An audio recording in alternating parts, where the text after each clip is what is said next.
Hi, ಎಲ್ಲರಿಗೂ ನಮಸ್ಕಾರ. ನಾನು ನಿಮ್ಮ ಅಶು ಆಚಾರ್ಯ ಲಾಗ್ಗೆ ಸ್ವಾಗತ. ನಾನು ಬೆಳಗ್ಗೆ ಶುರು ಆಗೋದೇ ಹಾಲು ಕಾಯಿಸೋದ್ರಿಂದ. ಇದು ಆಕಳ ಹಾಲನ್ನು ನಾನು ಪ್ಯಾಕೆಟಲ್ಲಿ ತೊಗೊಂಡು ಬರ್ತೀನಿ, ಮನೇಲೇ ತಂದು ಕೊಡ್ತಾರೆ. ಆದರೆ ಅದನ್ನು ನಾನು ಜಾಳಿಸ್ಬಿಟ್ಟು ಕಾಯಿಸ್ತೀನಿ, ಯಾಕಂದರೆ ಅದರಲ್ಲಿ ಏನಾದರೂ ಕಸ ಏನಾದರೂ ಇರುತ್ತೆ. ಆಮೇಲೆ ಚಿಕ್ಕ ಚಿಕ್ಕ ಕೂದಲು ಥರ ಇರುತ್ತೆ. ಇದು ಆಕಳ ಹಾಲಲ್ಲ, ಹಾಗಾಗಿ ಆಮೇಲೆ ಅದನ್ನು ನೀಟಾಗಿ ಜಾಳಿಸ್ಬಿಟ್ಟೆ ನಾನು ಕಾಯಿಸೋದು, ಯಾಕಂದರೆ ಮಕ್ಕಳಿಗೆ ಕೊಡ್ತೀವಲ್ಲ ಹಾಲನ್ನು. ಹಾಗಾಗಿ ನಾವು ಮಕ್ಕಳಿಗೆ ಕೊಡೋ ಹಾಲು, ತಿಂಡಿ, ಊಟ ಯಾವುದೇ ಆಗಿರಲಿ ಸ್ವಲ್ಪ ಕೇರ್ಫುಲ್ಲಾಗಿ ನೋಡಿಕೊಂಡು ಕೊಡಬೇಕು. ಮಕ್ಕಳ ಆರೋಗ್ಯ ನಮ್ಮ ಕೈಲಿರುತ್ತೆ. ಇವಾಗಂತೂ ಮಾವಿನ ಹಣ್ಣಿನ ಸೀಸನ್ ಮುಗೀತು, ಆದರೂ ಮಾವಿನಕಾಯಿ ಎಲ್ಲಾದರೂ ಒಂದು ಕಡೆ ಸಿಗುತ್ತೆ. ನನಗೆ ಮಾವಿನಕಾಯಿ ಅಂದರೆ ಸ್ವಲ್ಪ ಜಾಸ್ತಿ ಇಷ್ಟ. ಹಾಗಾಗಿ ಈ ಮಾವಿನಕಾಯಿನ ಎಲ್ಲಾದರೂ ಒಂದು ಸ್ಟಾಕ್ ಇಟ್ಕೊಂಡಿರ್ತೀವಿ. ಅದರಿಂದ ನಾನು ಸಾಸಿವೆ ಮಾಡ್ತೀನಿ. ಇದು ನಂಗೆ ತುಂಬಾ ಇಷ್ಟ ಆಗುತ್ತೆ. ಊಟ ತುಂಬ ಚೆನ್ನಾಗಿ ಹೊಟ್ಟೆಗೆ ಹೋಗ್ಬಿಡುತ್ತೆ.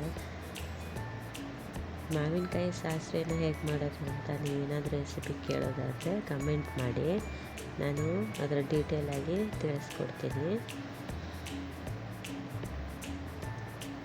ನಾನು ಯಾವುದೇ ಅಡುಗೆ ಮಾಡೋದಾದ್ರೂ ಈ ಪೌಡ್ರ್ ಹಾಕಿ ಮಾಡೋದು ಸ್ವಲ್ಪ ಕಡಿಮೆ, ರುಬ್ಬಿ ಮಸಾಲೆನ ತೆಗೆದೇ ಮಾಡೋದು.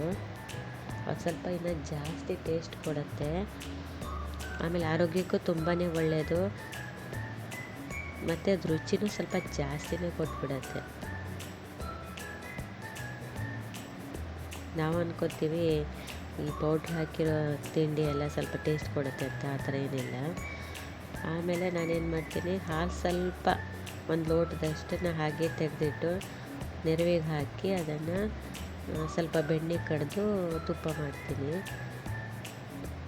ಕೆನೆನೆಲ್ಲ ತೆಗೆದ್ಬಿಟ್ಟು ನಾನು ಏನು ಮಾಡೋಕ್ಕೆ ಹೋಗಲ್ಲ, ಯಾಕಂದರೆ ಅದರಲ್ಲಿ ಅಷ್ಟೇನು ಒಳ್ಳೆಯದು ಇರಲ್ಲ ಮಕ್ಕಳಿಗೆಲ್ಲ. ಈ ಥರ ಮೊಸರು ಮಾಡಿನೇ ಬೆಣ್ಣೆ ಕಡ್ದೇ ತುಪ್ಪ ಮಾಡಿದ್ರೆ ಅದು ಒಳ್ಳೆಯದು. ಇವಾಗ ಏನಾಗಿದೆ ಅಂದರೆ ಮಳೆಗಾಲದಲ್ಲಿ ಮಳೆನ ನಂಬೋದೇ ಅಲ್ಲ. ಈ ಗಂಡನ ನಗು ನಂಬಾರ್ದು, ಮಳೆ ನಂಬಾರ್ದು ಅಂತಾರಲ್ಲ, ಆ ಥರ. ಒಂದು ಬಟ್ಟೆ ಏನಾದರೂ ವಾಷಿಗೆ ಹಾಕಿದರೆ, ವಾಷಿಂಗ್ ಮಿಷಿನ್ಗೆ ಹಾಕಿದ್ರೂ ಸಹಿತ ಒಂದು 2-3 ಡೇಸ್ ಆಗುತ್ತೆ ಚೆನ್ನಾಗಿ ಒಣಗಲಿಕ್ಕೆ. ಅದೊಂದು ಟೆನ್ಷನ್ ತುಂಬಾ ಇರುತ್ತೆ. ಮಕ್ಕಳಿಗೆ ಸ್ಕೂಲ್ ಡ್ರೆಸ್ಗಳು ಇವೆಲ್ಲ ಬೇಗ ಇದಾಗಲ್ಲ. ನಾನಿಲ್ಲಿ ಒಂದು ಡೈಲಿ ಏನು ಹಾಕಲ್ಲ ಬಟ್ಟೆಗಳನ್ನ ವಾಶ್ಗೆ, ಒಂದೇ ಬಿಟ್ಟು ಈ ಥರ ವಾಶಿಗೆ ಹಾಕ್ತೀನಿ.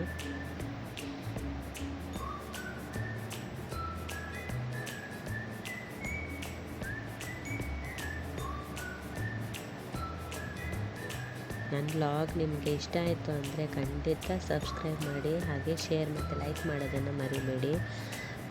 ನನಗೆ ಏನಾಗಿದೆ ಅಂದರೆ ನೀವೇ ನನಗೆ ಸ್ಫೂರ್ತಿಯಾಗಬೇಕು.